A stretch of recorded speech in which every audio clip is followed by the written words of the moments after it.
Okay, so now we're going to talk about creative visualization and shadowboxing. And I want to kind of define it first. We'll start with creative visualization. So what is creative visualization? Well, that's using your imagination to visualize things that you want, whether it's material objects, or a trait or a skill that you want to develop, or a goal that you want to achieve, or maybe a relationship or some sort of spiritual event or whatever. It's something, anything that you want. So any kind of desires that you have, an outcome for a particular event that you want to occur, anything at all. And it's using your imagination to visualize the outcome that you desire. And creative visualization is really just using your imagination to create mental pictures. So, and a mental picture, guys, think about it. We all think in pictures. Let me give you an example. If I tell you not to think of a purple cow, what are you going to do? You're automatically recalling in your mind's eye, right? In your mind's eye, a picture of a purple cow. Even if you're sitting there with your eyes open right now, you can still see and visualize in your mind's eye this image of a purple cow, right? And that's all being done instantaneously without even thought or effort, right? Even if you try not to think about the purple cow, you're going to think about the purple cow, and you're going to visualize that in your mind's eye. Even if your eyes are open and you're looking at something else, you can still see that mental picture in your mind, right? And that's really what creative visualization is about, is directing those mental pictures, and like a movie director would be, right? So you actually start to create these mental pictures using your your imagination to imagine the outcome of a particular event, or a goal being achieved, or getting a material object and having that object, anything that you want at all. It's about visualizing it, using your imagination, and then acting upon those thoughts, right? But let me give you another example. There's a great movie, it's a documentary. If you have Netflix, you can go watch it on Netflix. It's called The Secret. And The Secret's about the law of attraction. You've probably heard about the law of attraction before, but I don't know if you really understand it. And I didn't. I had heard about it, but I just thought it was like, oh, you give positive affirmations and say like, I am rich, and you say that 100 times a day, every single day, and then all of a sudden one day you're going to be rich. Now that's bullshit. That's not how it works, right? You can't just say stuff and then have it happen, right? That's not the thing. You've got to visualize having already achieved it. And it's not just visualization. You can't just sit on a couch and imagine a life of abundance and then all of a sudden you have a life of abundance. That's not how it works. You have to attach or assign intense emotion to those visualizations. Your subconscious mind is a recorder. We talked about this in an earlier video, but your subconscious mind knows no difference between a real experienced event and a vividly imagined event. Your subconscious knows no difference. So if you can visualize something that you want and then attach intense human emotion to that visualization, to that imaginary mental picture, then you can actually fool or trick your subconscious into thinking it's actually real, so that your subconscious will start to act as if it were, right? So act as if it had already occurred. And that's why I was talking earlier about self-image and our limiting self-beliefs. A lot of the times when we, it's our limiting self-beliefs that come from our subconscious that tell us why we can't do things or why we're going to be unsuccessful. But if we are, and that's because of past experiences, right? We recall, it's all automatic, guys. We don't even think about it, but we automatically recall past experiences and memories of times that we failed, or times that we set out to do things and we didn't, we fell short, all that kind of stuff. And so that's something that happens automatically. Well, the law of attraction is proactively, so going out and creating the images in your mind that you want to occur, and then recalling past successes and recalling the emotions of those, when those events occurred, right? And when you were experiencing those successes, the feelings that you felt, recalling all of that in as much detail as you can possibly recall, and then transferring that over to the visualization of what you want in the future. And by doing so, you trick your subconscious mind into thinking that it has already occurred. And it will start to, and this doesn't happen overnight, but with continued practice and exercising this, you start to reprogram your mind to where your subconscious mind will automatically start recalling images of success and enthusiasm and excitement, and it will automatically start directing your thoughts or your thoughts and your actions towards the visualization, towards the goal that you have set out for yourself. And that all happens automatically, just the same as under your current state. You typically, probably like me, just automatically recall negative experiences and that's where fear and doubt rises up, right? So with practice, guys, and consistent effort, you can start to replace that default go-to cynical side of yourself to a positive, can-do, I'm going to win, I'm full of enthusiasm type of excitement without even thinking about it, to where it becomes automatic. So let me give you another example. I mentioned earlier a mental picture, and I said, don't think of a purple cow. Well, that's a mental picture. That's a still image, but it's still a mental image, right? It's a mental picture. There's also mental movies, right? We also oftentimes think about memories, and we replay them in our mind, and we can actually see them as how we remember them. We can see people and objects and colors, and we can hear sounds, and we can sometimes remember smells and things that we touch, like the sense of touch, as well as our feelings, so our emotions. And all, like if you sit down and you start to recall any past memory, I would encourage you to focus in on a positive memory, not a negative memory. There's a time and a place to focus on negative memories, and that's for reprogramming and eliminating self-doubt and limiting self-beliefs. And we'll talk about that more later on. We're not going to talk about that today, but we'll talk about techniques to be able to eliminate bad memories and negative feelings.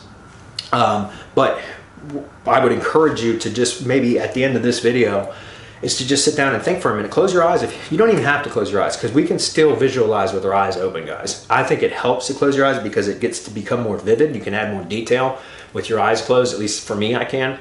But you can still do visualization with your eyes open.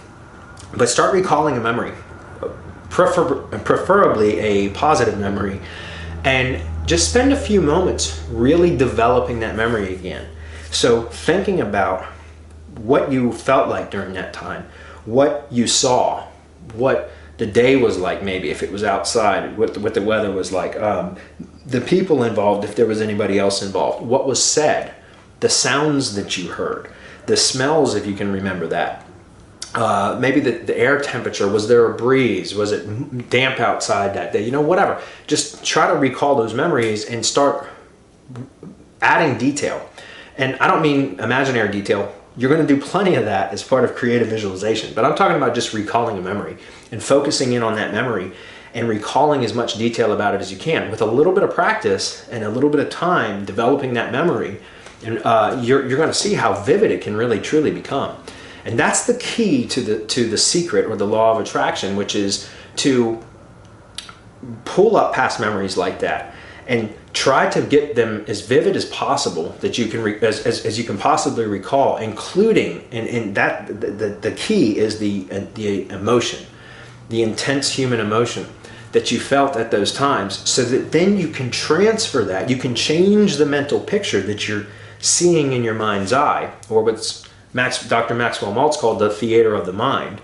You can change the mental images that you're seeing to replace the memory, the mental images of the memory, with the mental images that you're creating for your goals, the goals that you set. So your imagined images, right? But you can just basically swap out the images, but keep that emotion in place in what you felt. And that's what activates the law of attraction, right? That's really what is the key to it, is because your subconscious knows it's just an image until you assign intense emotion to it, at which time your subconscious goes, oh, that was a real event that just occurred. I better record that and save that for a later date. Whenever I come across another similar type of situation, I'm going to have that memory with the emotion. Now, this all happens automatically, but your subconscious will have that memory filed away for recall upon another similar situation occurring, right? So the idea is to start filling your file cabinet of the subconscious full of these files that are your creative visualization, right? So imagined things that you visualize using your imagination, that you want, goals that you want to achieve, traits and skills that you want to develop. Start imagining those very, very vividly, attaching and assigning human emotion, intense human emotion from your past successes and your past wins to those, and then filing those away, so that when you are presented with an opportunity or an environment or a circumstance, that your subconscious will automatically start pulling those memories, recalling those from that file cabinet, instead of the default go-to negative limiting self-belief file cabinet, which is typically what most of us carry around. And that's just our default go-to file system.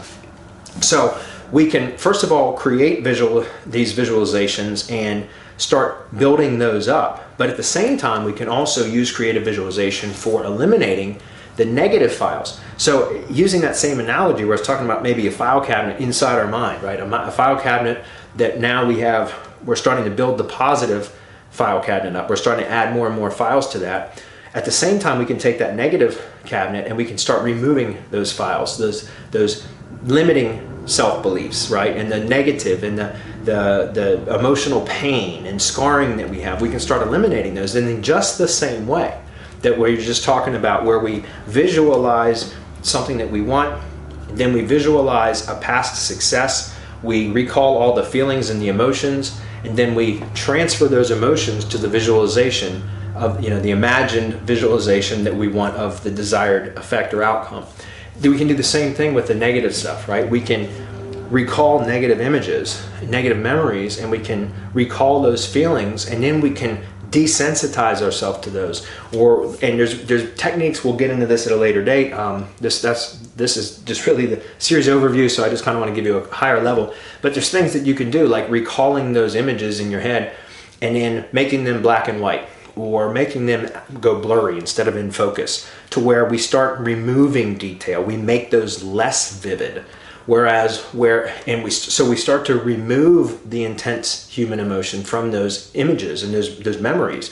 And what happens is we start to reduce and ultimately eliminate the negative effects that have accumulated from those past experiences that typically are the default go-to file cabinet for our future casting. In other words, we think about our future goal, but we recall past memories of these failures and shortcomings and that kind of stuff, and it prevents us from actually achieving our goal, where now we can start to basically delete and send those files to the recycle bin as we are improving and building up the file cabinet of our successes and our creative visualizations. And so Dr. Maxwell Maltz, he talks about the theater of the mind. The theater of the mind is essentially a room that you construct, a viewing room, that you construct in your imagination, that you're going to spend a lot of time in. And so I encourage you, as we go into this a lot more in depth in later videos,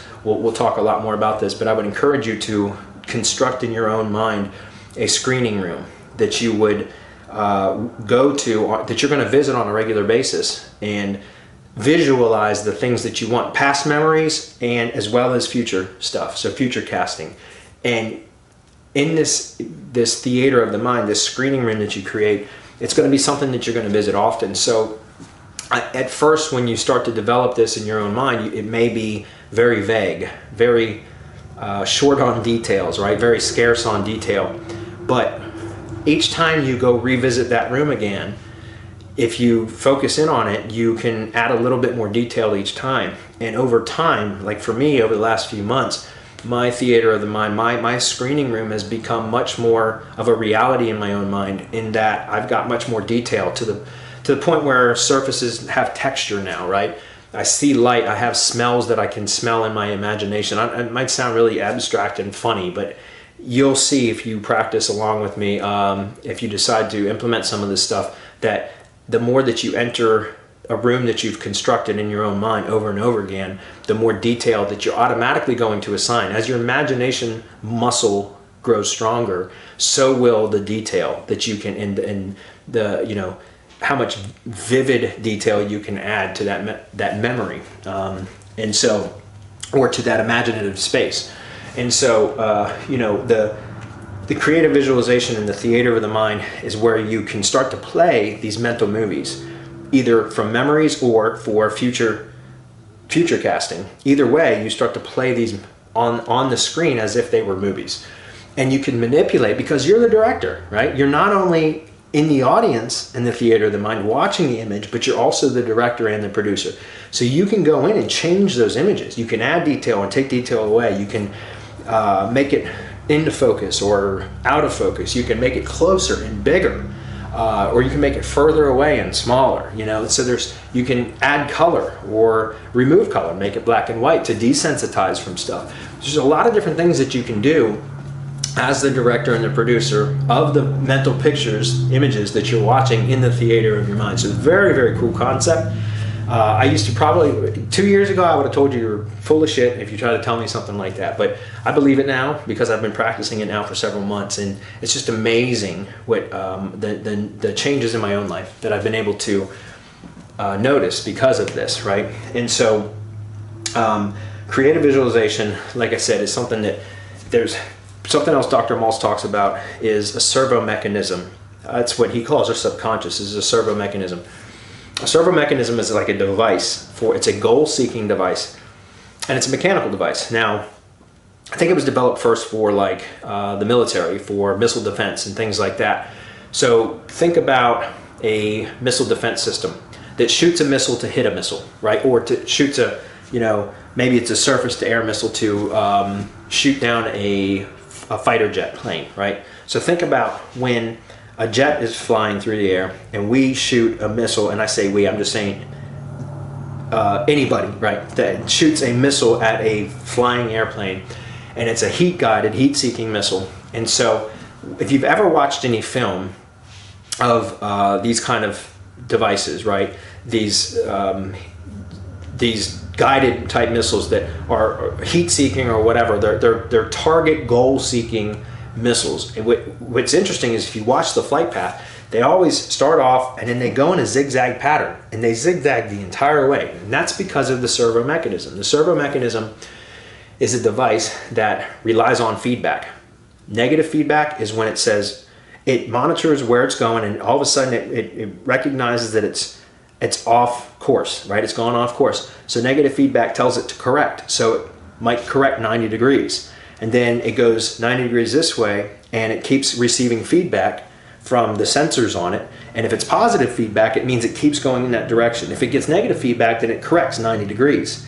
And so that's why if you've ever watched film, you always see of these types of devices, you always see that they're never a straight path. It's always a zigzag like this. And the reason why is because the servo mechanism is automatically adjusting and correcting its path to stay on course to its final destination. So it's a goal-seeking mechanism. It's a mechanical device, but our subconscious is very much like a servo mechanism.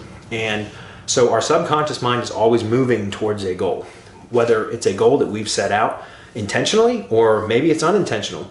But regardless, our subconscious mind is always moving in a direction of a goal. Whether we set it intentionally or unintentionally, it doesn't matter. It's still always a goal-seeking device, right? Our subconscious is always seeking a goal, an end result. Whether we direct that or not, it's up to us. And so there's two sides of that, positive and negative feedback, right? I just mentioned that. Positive feedback means keep doing what you're doing the right thing, you're going in the right direction. Negative feedback is, okay, you're off course, you need to correct. Let's make a shift in our behavior or our actions so that we can get back on the track. Well, with our servo mechanism, the positive feedback would be called your automatic success mechanism, and your negative feedback would be called your automatic failure mechanism.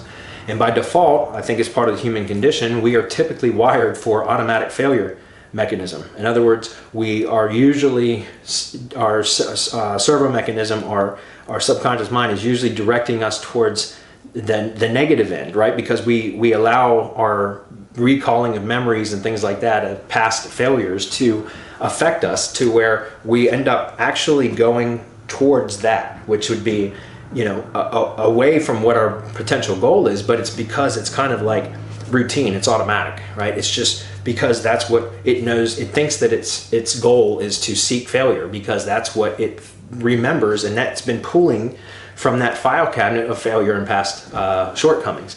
And so, but we have the ability to direct that. We have ability to reprogram our servo mechanism to activate the automatic success mechanism, which would be the positive feedback, which would be goal seeking in the positive direction. And that's a way that we have to do it with what we call, the creative visualization. So the same practice that I've been mentioning. So I wanted to kind of explain what the servo mechanism is and what we were talking about for, these thoughts and having the secret and the law of attraction and attaching intense emotion. All of that is very, very key. It's critically important in order for us to be able to start reprogramming our servo mechanism to activate the automatic success mechanism. Does that make sense? So the other part of that would be shadowboxing. Shadowboxing, anybody that has ever watched boxing, you probably know, you're familiar with that term, but that's typically where a boxer will box in an imaginary opponent. So they fight an imaginary opponent. There's not anybody actually there, but they stick and move and duck and block and all that kind of stuff based upon an imaginary opponent. And if you ever listen to interviews with athletes that have elite athletes at the top of their game, like world champions and that kind of stuff, both in boxing but in other athletic events as well, or other sports as well, you hear that they practice a shadow boxing at some level. So if it's a boxer, they literally shadow box. If it's a golfer, they might be taking swings for drive, or putts. They might be taking putts where they don't even actually have a ball. They might not even have a club, but they practice the motion over and over and over again. And they do it so much that it becomes automatic. It's like a reflex, so that when they are actually doing that task for real or performing that duty, that sport, they're performing that. They don't even have to think about it. It's automatic. It's reflexive. It's like muscle memory. But that's what shadowboxing can do. And so think about creative visualization as shadowboxing. If you have a presentation that you have to give, that you're really nervous about giving, well, shadowbox with it, right? Practice giving the presentation over and over and over again. You can practice for real. Let's say it's a PowerPoint presentation that you have to speak in front of a room full of people and you're nervous about it. Well, practice giving a PowerPoint presentation to nobody, but just standing up and giving a do it. Practice it over and over and over again. Well, here's the thing. You don't even have to physically stand up with a PowerPoint presentation and the dongle or the clicker or whatever and go through the presentation. You can visualize this. So you can shadowbox in your imagination, and you can get almost or damn near the same effect by literally just sitting down, going into the theater of your mind and playing it out as if you were actually doing it physically, and replay that over and over and over again, and adjust the actions throughout the shadowboxing session to do the things that you want, or for it to occur the way that you want it to occur when it really does happen. And if you do that enough, then it becomes automatic, reflexive, muscle memory, so that when you actually go to do that particular activity or task or whatever, it becomes automatic. You go on autopilot. It's almost as if you can check out, and because you've rehearsed it so much in your mind, you remember it and it's automatic and you just do it. And it relieves you from all that stress and that tension and all the fear and all the what if I screw up and all that kind of crap that we typically bring to any sort of, that our nerves bring into any sort of a situation. So it's really amazing. Creative visualization and shadowboxing, when you start to employ it, you'll see the almost, I want to say instant, but it's not, because it takes a little bit of practice to develop these types of, to develop your imagination, right? It takes practice, guys, but once you start doing it, you'll realize that you can really begin to shadowbox pretty much any activity or event in your entire life.